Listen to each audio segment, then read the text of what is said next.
Corona का कहर अभी पूरी तरह से टला नहीं है, इसीलिए 3 बातों का आप अवश्य ध्यान रखें। सोशल डिस्टेंसिंग का पालन करें, घर से बाहर जब भी आप निकलें तो मास्क पहनें, साथ ही समय समय पर हाथ धोते रहें। इन्हीं बातों के साथ बढ़ते हैं खबरों की तरफ। नमस्कार, मैं हूं उपेंद्र और देखते हैं आज की हेडलाइंस। कांग्रेस जिला अध्यक्ष ने पत्रकार वार्ता लेकर कहा, भारतीय जनता पार्टी मांगे सार्वजनिक क्षमा, अन्यथा 8 मामलों पर होगी एफआईआर दर्ज।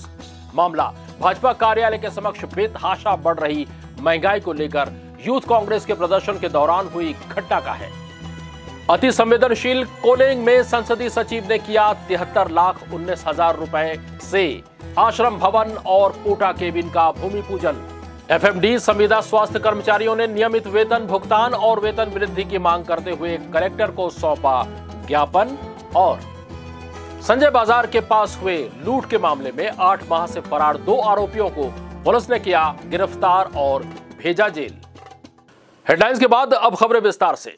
महंगाई को लेकर युवा कांग्रेस के द्वारा भारतीय जनता पार्टी कार्यालय के समक्ष प्रदर्शन के दौरान दोनों पार्टी के कार्यकर्ताओं में हुई झड़प का मामला शांत होता नजर नहीं आ रहा है।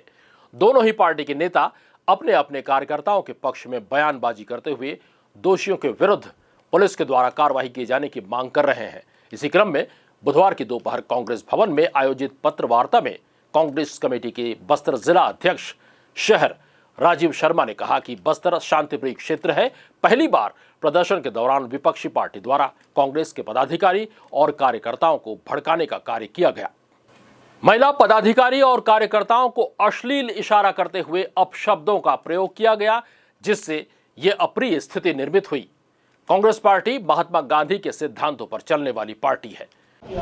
मानते हैं तो हम कोई नई कार्रवाई करके जिला प्रशासन के माध्यम से बैठ के आगे से बस्तर का माहौल अशांत न हो, न बिगड़े, इस बात को बनाए रखने के लिए हम लोग कटिबद्ध हैं, आबद्ध हैं और हमारा पूरा कांग्रेस परिवार भी इस बात के लिए सदा से कृतज्ञ है और कटिबद्ध। का जो आयोजन मुसलमानों के द्वारा किया गया है, इसके पीछे सीधी बात यह है कि विगत 3-4 दिनों से ये भारतीय जनता पार्टी के पदाधिकारी, इनके फ्रंटल ऑर्गेनाइजेशन के लोग, इनके कार्यकर्ता जो अपने आप को बहुत ही संस्कारवान और शुचिता की बात करते हैं, बहुत अनुशासन की बात करते हैं, इन्होंने लगातार जो घटनाक्रम किया कि कांग्रेस पार्टी और उनके युवा साथी महिला कांग्रेस सभी लोगों ने मिलकर जो महंगाई लगातार बढ़ रही है उसको लेकर आम जनता परेशान है, किसान परेशान है, माता बहनें परेशान हैं, सभी लोग परेशान हैं। इस मुद्दे को लेकर अगर हमने लोकतांत्रिक तरीके से प्रदर्शन किया विधिक अनुमति लेने के बाद, तो इस कार्यक्रम में भारतीय जनता पार्टी के जो संस्कारवान नेता हैं, हमारी महिला कांग्रेस की बहनों पर अनर्गल टिप्पणियां, अनर्गल संकेतबाजी, हमारे युवा कांग्रेस के साथी जिसमें अनुसूचित जाति के हमारे कार्यकर्ता भी हैं, अभद्रतापूर्ण गाली गलौज करके अपने चरित्र को उजागर कर दिया है।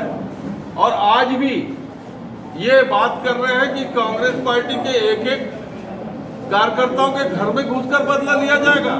तो हम आपके माध्यम से जनता के बीच ये संदेश दे रहे हैं कि कांग्रेस हमेशा जनहित के मुद्दों पर लड़ती रही है, आपके हित में लड़ती रही है। जब विपक्ष में थी तो आज सत्ता में है, तो आज केंद्र सरकार की जो महंगाई का मामला है इसको लेकर उन्होंने कहा कि भारतीय जनता पार्टी के पदाधिकारियों कार्यकर्ताओं के खिलाफ केवल 3 शिकायतें ही अब तक की गई हैं, लेकिन उनके ऊपर 8 मामले बनते हैं।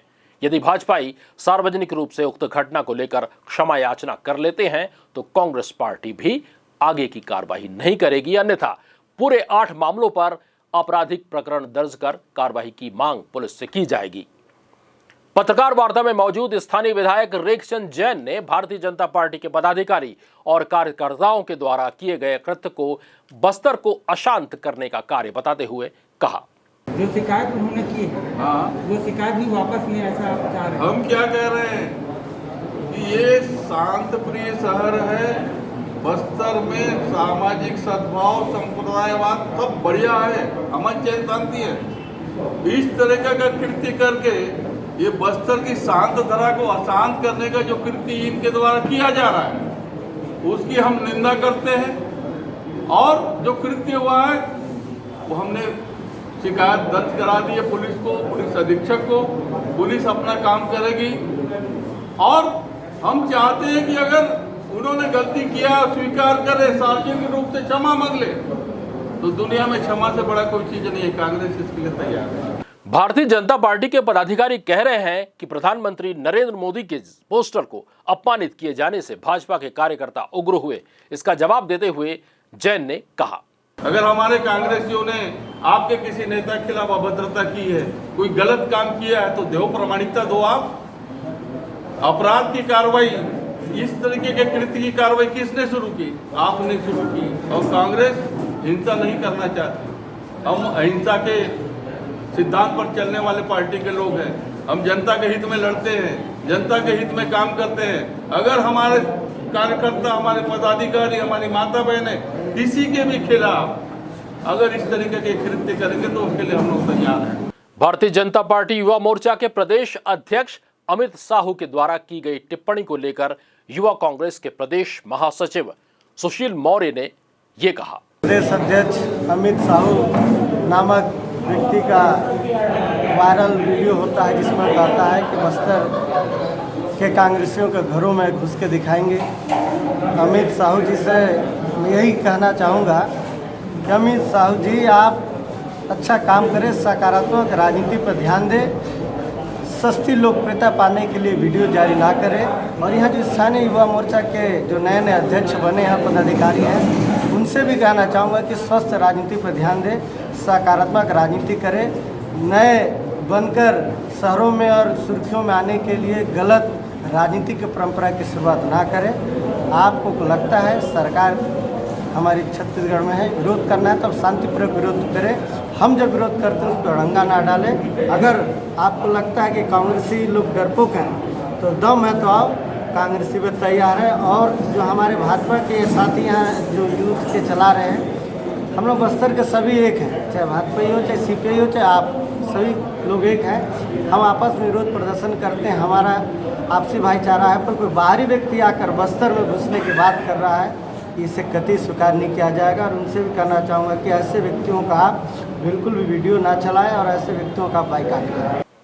अब देखना यह है कि कांग्रेस के द्वारा दिए गए शर्त को भारतीय जनता पार्टी मानेगी या इसे एक मुद्दा बनाकर आने वाले चुनाव तक मामले को गर्म रखेगी। ये तो आने वाला वक्त ही बताएगा। बढ़ते हैं अगली खबर की तरफ। जगदलपुर विधानसभा क्षेत्र के अति संवेदनशील और नक्सल प्रभावित कोलिंग क्षेत्र जो कभी नक्सलियों का गढ़ हुआ करता था, बुधवार को विधायक जगदलपुर और संसदीय सचिव रेखचंद जैन ने विशेष केंद्रीय सहायता योजना के अंतर्गत 25,54,000 की लागत से पोटा केबिन और आदिम जाति विकास विभाग के 47.65 लाख रुपए की लागत से बनने वाले आश्रम का भूमि पूजन किया। इस मौके पर संसदीय सचिव रेखचंद जैन ने कहा कि मुख्यमंत्री भूपेश बघेल की संवेदनशीलता और मार्गदर्शन में अति संवेदनशील और नक्सल इलाके के विकास के लिए लगातार प्रयास किए जा रहे हैं और इसी कड़ी में अति संवेदनशील नक्सली प्रभावित इलाके में शिक्षा की अलख जगाने के लिए 73,19,000 रुपए की लागत से बनने वाले पोटा केबिन और आश्रम भवन का भूमि पूजन किया गया है ताकि संवेदनशील इलाके के बच्चों को शिक्षा के समान अवसर उपलब्ध हो सके। उन्होंने कहा कि अवसरों की कमी के कारण इस क्षेत्र के बच्चे मुख्यधारा से दूर हो रहे थे, जिन्हें मुख्यधारा में जोड़ने के लिए हमारी सरकार लगातार कार्य कर रही है और शिक्षा, स्वास्थ्य और मूलभूत सुविधाओं की पहुंच इन इलाकों में लगातार बढ़ाई जा रही है। उन्होंने आगे कहा कि हमारी सरकार अंदरूनी से अंदरूनी क्षेत्र के समान विकास के लिए कृत संकल्पित है और इस दिशा में लगातार काम किया जा रहा है। विगत 15 सालों के भाजपा के शासनकाल में इन क्षेत्रों का विकास ठहर सा गया था, जिसे हमारी सरकार ने विगत 2.5 साल में ही आगे बढ़ाने और मुख्यधारा से जोड़ने के लिए लगातार काम कर रही है।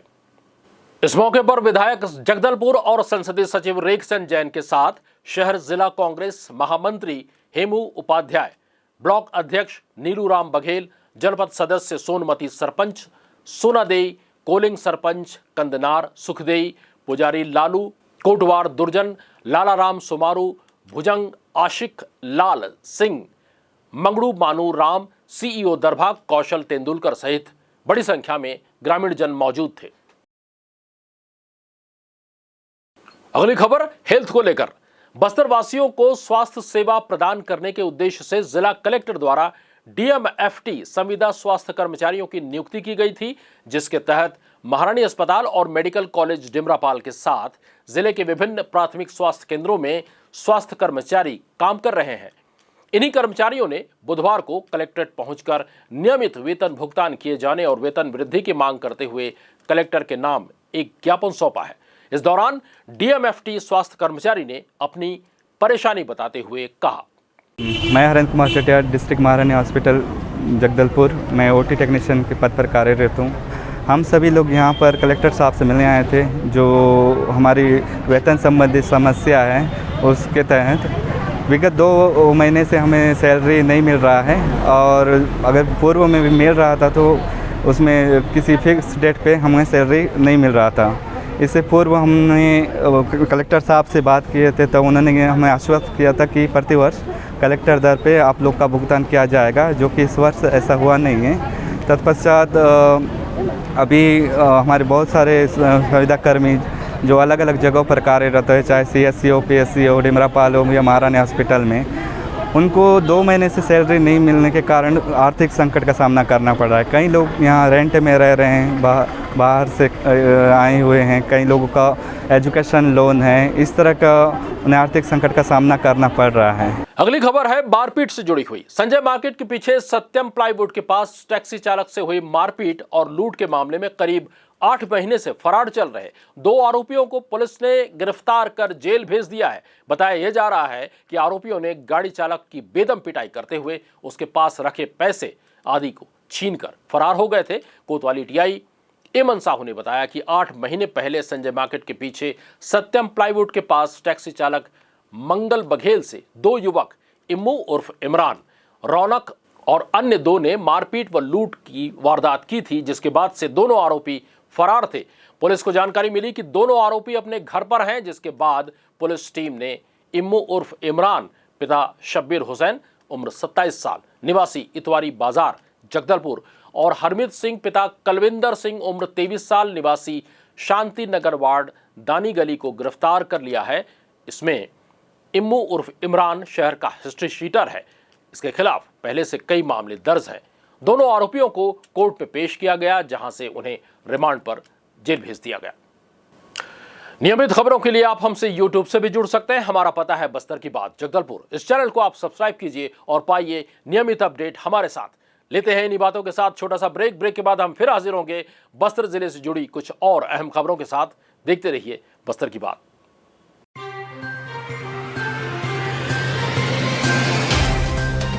सफर जगतुगुड़ा से जगदलपुर का नित नई करवट लेता शहर हमारा, चौक चौराहों से होता हुआ विकास की गाथाएं गढ़ता बस्तर हमारा। कई रंगों से सराबोर कितनी ही कहानियों को समेटे, कहीं विकास के सोपान तो कहीं सरकारी दावे और उनका सच।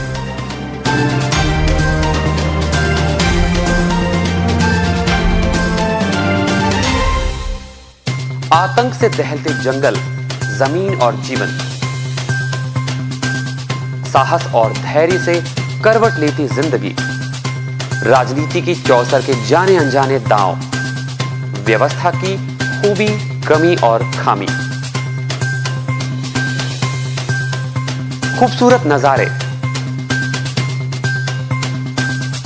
अब होगी हर बात हमारे साथ, बस्तर की बात।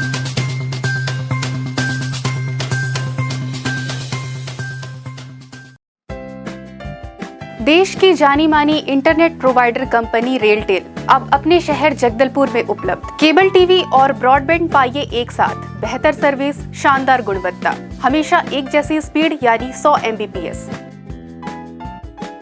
लॉन्चिंग अवसर पर पाइए विशेष छूट, राज्य के शासकीय कर्मचारियों हेतु 10% की छूट, साथ ही रेलवे कर्मचारियों के लिए विशेष छूट का प्रावधान।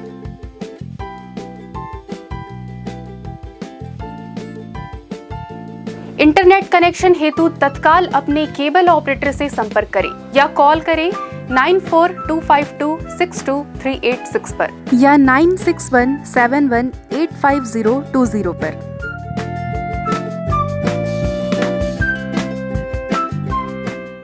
ब्रेक के बाद आपका स्वागत है। आइए बढ़ते हैं खबरों की तरफ।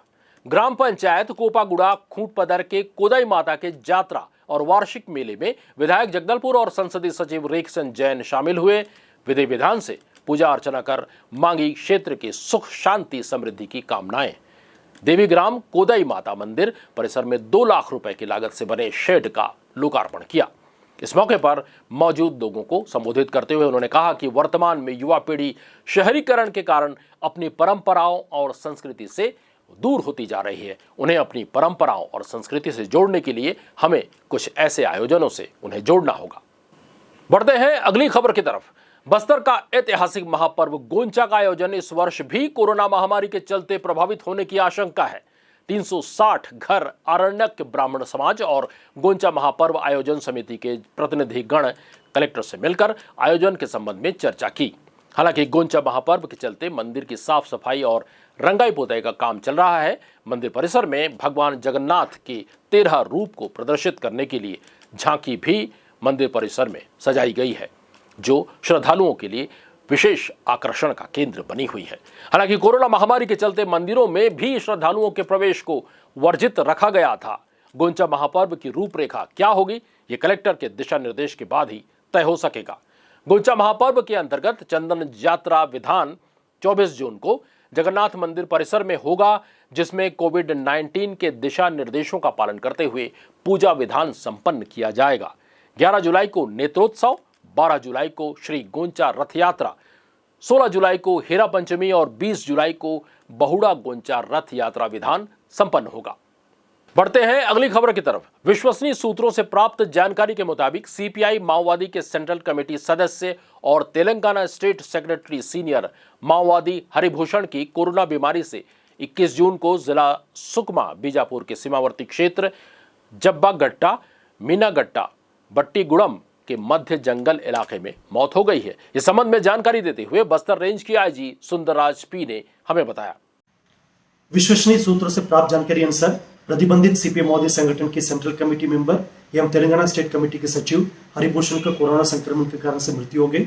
दिनांक 21 जून 2021 को जिला बीजापुर एवं सुकमा के सीमावर्ती बट्टीगुड़म मीनागट्टा एवं जब्बागट्टा जंगल में कोरोना संक्रमण के कारण से हरिभूषण का मृत्यु होने की जानकारी को हम तस्दीक करवा रहे हैं। पूर्व में भी दंडकारण्य स्पेशल जोन कमेटी के सीनियर कैडर्स गंगा और फाइता एवं सोबराय का कोरोना संक्रमण के कारण से तेलंगाना में इलाज के दौरान मृत्यु हो गई।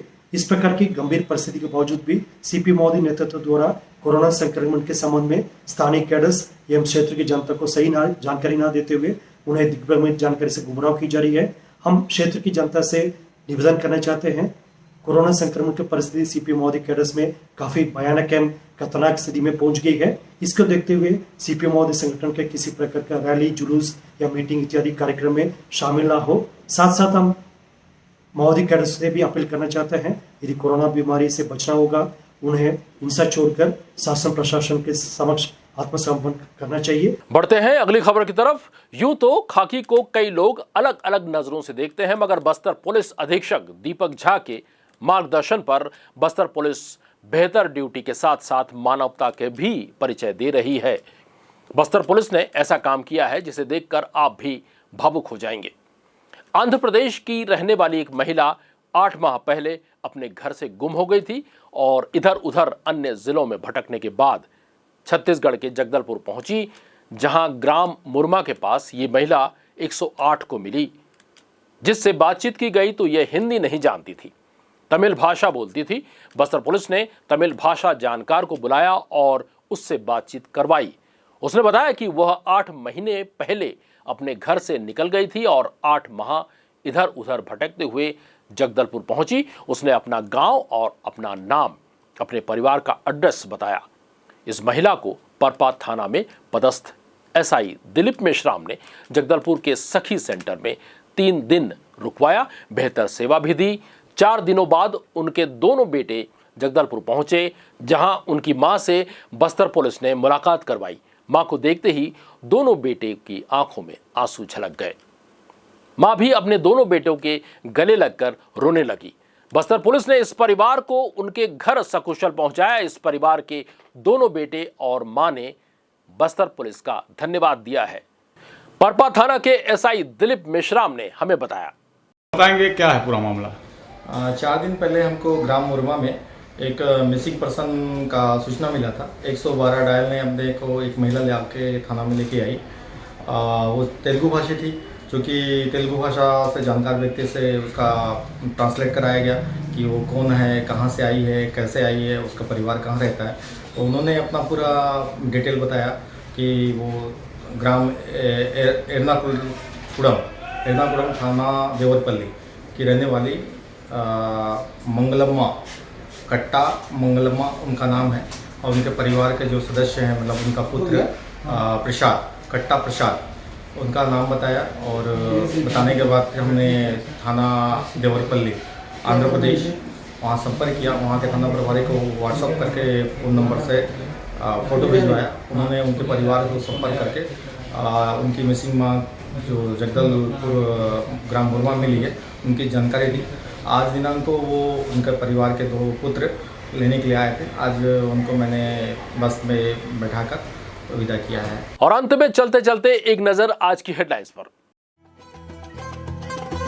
कांग्रेस जिला अध्यक्ष ने पत्रकार वार्ता लेकर कहा, भारतीय जनता पार्टी मांगे सार्वजनिक क्षमा, अन्यथा 8 मामलों पर होगी एफआईआर 10। मामला भाजपा कार्यालय के समक्ष बेतहाशा बढ़ रही महंगाई को लेकर यूथ कांग्रेस के प्रदर्शन के दौरान हुई घटना का है। अति संवेदनशील कोलिंग में संसदीय सचिव ने किया 73,19,000 रुपए से आश्रम भवन और कोटा केबिन का भूमि पूजन। एफएमडी संविदा स्वास्थ्य कर्मचारियों ने नियमित वेतन भुगतान और वेतन वृद्धि की मांग करते हुए कलेक्टर को सौंपा ज्ञापन। और संजय बाजार के पास हुए लूट के मामले में 8 माह से फरार 2 आरोपियों को पुलिस ने किया गिरफ्तार और भेजा जेल। बस्तर की बात में आज के लिए बस इतना ही। कल फिर आपसे मुलाकात होगी, तब तक हमें दीजिए इजाजत। नमस्कार।